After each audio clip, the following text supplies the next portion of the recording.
we have the pot roast that's been prepared. And like I said earlier, it's been seasoned and it's been seared in here. And then I use the fond of the beef with the pot roast to, and I added some butter and I added, so I have this pot of goodies being deglazed in here. So what I have is like I said earlier, I put the butter in there, put say about 4 ounces of butter, and I put like maybe a half an onion, a regular onion. I diced it up pretty fine, and then a half a bell pepper, diced that up pretty fine, and some smoked paprika, cumin, let's see, what else, salt, pepper. I put in some Worcestershire sauce, maybe about a couple tablespoons, and a couple tablespoons of white wine because I didn't want it to be so, I didn't want to darken it up as much as it's already darkened. But back to searing this, searing the, in this before I added the sauces. I seared it with some oil, and basically some oil after I seasoned it. And then I kind of played with it and made sure it was caramelized on all sides. So, and then we have the chef man over here that's kind of boiling up. And so it's on high. And I'm going to do like a sous vide technique.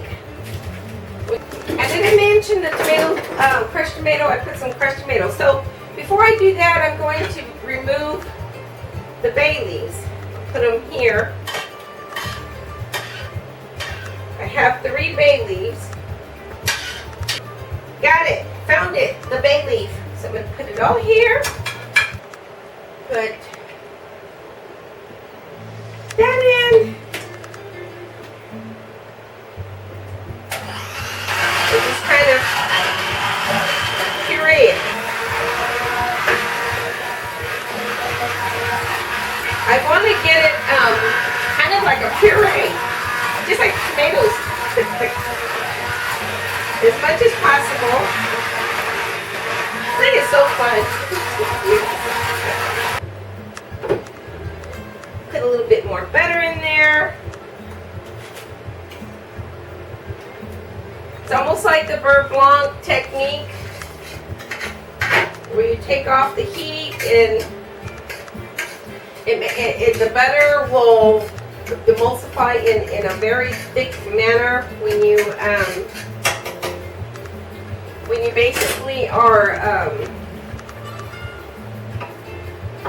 when you use the fond of the meat, then you remove it and you saute your shallots and garlic, and then you add a little wine, and then you take, after you do that, you add the wine, and then you remove it from the heat, and then you add the butter. So it makes it a little bit thicker than usual. In there.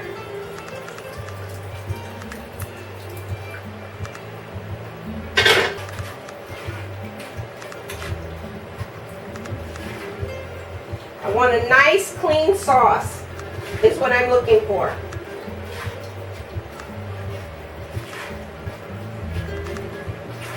Actually, I did this with my gazpacho. When I made my gazpacho, I cut up all the cucumbers and the bell peppers, and it was so delicious. And I added some the wine and some water. I could have added some beef stock or some beef broth, but I didn't have it. But as you see, that's a big beef, so water's okay. You can put that. And I'd say about a quarter of a half a cup of each. Half a cup of wine, well, actually I said 2 tablespoons, didn't I? I think it was a little bit more. There's about a third of a cup. And and then a third a cup of the wine, third a cup of the Worcestershire sauce, and probably a half a cup of the tomatoes, pureed tomatoes, and then a half a cup of just regular water, liquid. And again, that could be a beef stock or beef broth if you want that instead. Okay, put that aside. And I'm going to try it.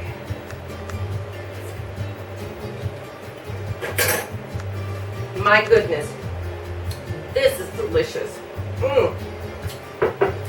It's almost close to like a beef tortilla soup, but what's making it work is the smoked paprika, the cumin. The cumin has that rustic flavor, the peppers, and the bay leaves. Oh, just taking it to a whole different world. So here we go.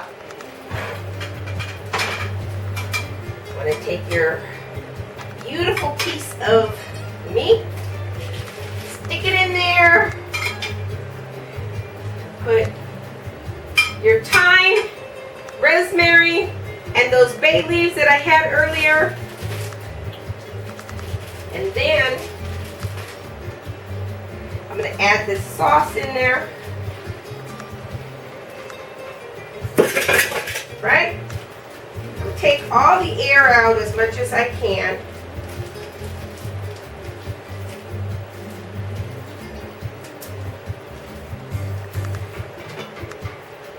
And that's halfway filled. I don't know, that looks like a gallon.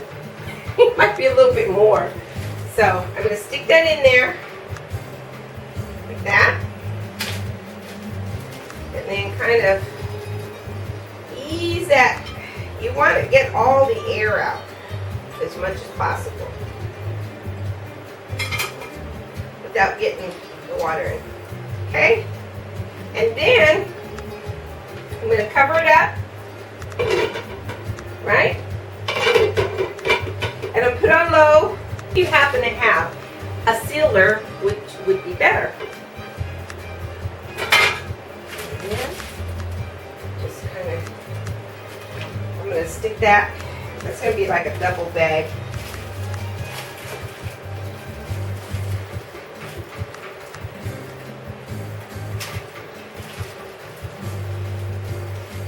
Yeah. And this is just because you don't have a sous vide. I mean, I can't afford to pay a couple $100s for a sous vide, so I thought, what can I use? A crock pot. Yeah. So stick that in there, and then I'm going to be showing you the results later on, and this is going to be so delicious because all those flavors from that sauce is going to go in that beef.